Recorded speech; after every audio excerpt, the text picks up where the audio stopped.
जी अस्सलाम वालेकुम जी। एक नई वीडियो के नाल जिन्हें लोगों ने मेरा चैनल सबसक्राइब नहीं किया उसको सबसक्राइब कर दो ताकि साड़ी आने वाली हर चीज़ हर वीडियो तुम्हें मिलती रहे। और जोड़ा बंदा अक्सर हेरे टॉपिक ना इंटरस्टेड है या उन वैसे भी कोई स्पेन के बारे कोई इन्फॉर्मेशन लेना चाहता है या इन फ्यूचर लेना चाहता है ताकि उसनों साड़ी वीडियो मिलती रहे। ताकि जरूरी नहीं कि हर वीडियो तो जी हर बंदे के हिसाब से होंगी है उन्होंने जरूरत नहीं होती, लेकिन बाद दफ़ा कोई यहो जी वीडियो होंगी जी इंसान समझा मेरे वास्ते जरूरत है, चलो नोटिफिकेशन आ जाता तो बंदे को मिल जाती है।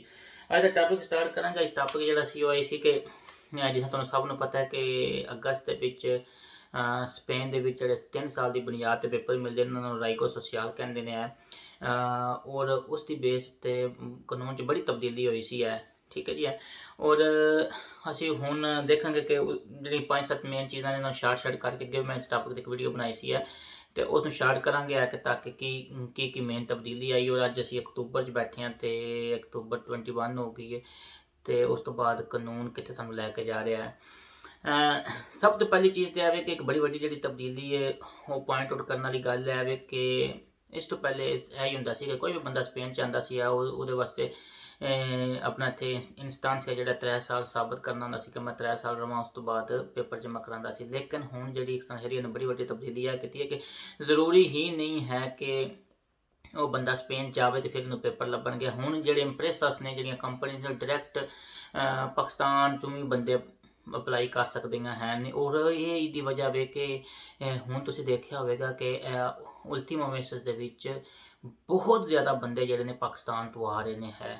ये तो कैपेसिटी कितनी है उस कंपनी की वो बुला सकती कि नहीं बुला सकती, लेकिन बंदे पक्कियां पेपरों से आ रहे हैं, बकायदा एम्बैसी च वीज़ा लग के आ रहा है। तो अक्सर हेरी उन्होंने पहले डॉक्यूमेंटेशन होंगी है, उस तो बाद पेपर लेंदे ने, फिर जाके एम्बैसी जमा होंगे ने। अगे सिर्फ होंदा सी कि जिहदा बाप इत्थे वे और उहदे कोल परमानेंट कार्ड है और ही अपने बच्चे को बुला सकदा सी अगर वो 18 साल तो उत्ते वे। लेकिन हुण तुसीं देखना कि बहुत ज़्यादा बड़ी तब्दीली आई, यानी कि यह भी है जिहड़ा कि जिहड़ा खत्म हो गया सी क्राइसिस तो बाद तकरीबन खत्म हो गया सी, नहीं देंदे सी पेपर, वो बहुत ज़्यादा शुरू हो चुका है। बल्कि कई लोगों ने तो सुनी कि पिंड च कई बंदे आना शुरू हो गए हैं स्टाफ इस वी ए थ्रू है कि कंपनी जी ने इंप्रेसर्स को हुण इजाजत मिल गई है कि वो डायरैक्ट जोड़ा पाइस के ओरिखन जो ओरिजन जोड़ा उस तो बंदे बुला सकते हैं। उस तो बाद अगर तुसीं गल करो जी चेंज आई है, मतलब है 3 साल बुनियाद पे है कि हुण मेन फोकस है किया कि जी चीज़ का कंट्रैक्ट होगा उसकी सैलरी मिनिमम इंटर प्रोफेशनल होगी, यानी कि कितनी मिनिमम अगर 1000 यूरो उस शुभ की तनख्वाह है तो मिनिमम 1000 यूरो जी कंट्रैक्ट लिखी होगी या मिनिमम इतनी लिखी होगी तो फिर ये बंदा पेपर लै सकता है वे। इस तो बाद एक होर इन्होंने चेंज है की है कि अगर कोई बंदा है उहदे मिनोरिस कार्गोस ने, यानी कि बच्चे उहदे हैं ने और उन्हें उन्होंने संभालना है तो उहदे वास्ते फिर जरूरी नहीं कि 8 घंटे के कंट्रैक्ट लवे। अगर 20 घंटे का कंट्रैक्ट होगा, यानी कि हफ्ते के 20 दिहाड़ के 4 घंटे का कंट्रैक्ट होगा तो वह भी उसका चल सकता है वे।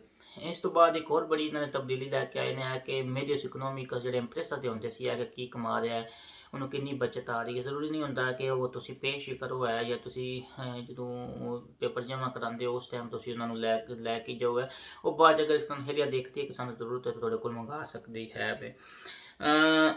उस तो बाद एक और बड़ी बड़ी तब्दीली है कि बाद बंदे जोड़े ने कि पता तुम्हें कि 3 साल की दे पेपर जोड़े ने उनकी 2 बुनियादा होंगे ने। एक तो है कि तुम किसी को काम करता है तो कंट्रैक्ट तो लैके जाना होंगे, ठीक है होंगी है कि तुम अपने बिजनेस शो करके पेपर लै सकते हो।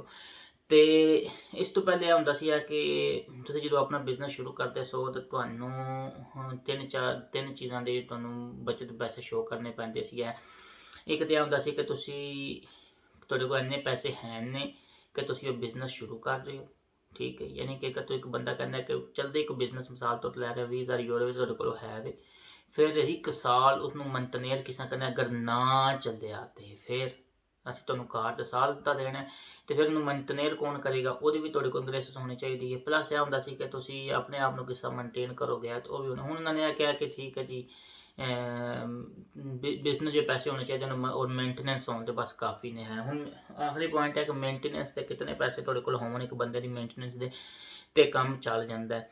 तो वो जी नॉर्मल एक बंदा इकला अगर है तो 599 यूरो उन्होंने मिनीमम लिखी है, 600 यूरो होंगी है। वो 600 यूरो के हिसाब से कोई ला लो साल के कितने पैसे बनते हैं, इन्नी मेंटेनेंस हो तो काम चल जाता है। वो भी जोड़े ਲੋਕਾਂ ਨੇ ਬਿਜ਼ਨਸ ਬੇਸ ਤੇ ਪੇਪਰ ਲੈਣੇ ਨੇ ਹੈ। ਇਸ ਤੋਂ ਇਲਾਵਾ ਇਹ ਯੂਤੀ ਮੁਕਾਮ ਵੀ ਉਸੀ ਹੈ। ਦੁਆਵਾਂ ਯਾਦ ਰੱਖਿਓ। ਅੱਲਾ ਹਾਫਿਜ਼, ਫੀ ਅਮਾਨ ਅੱਲਾ।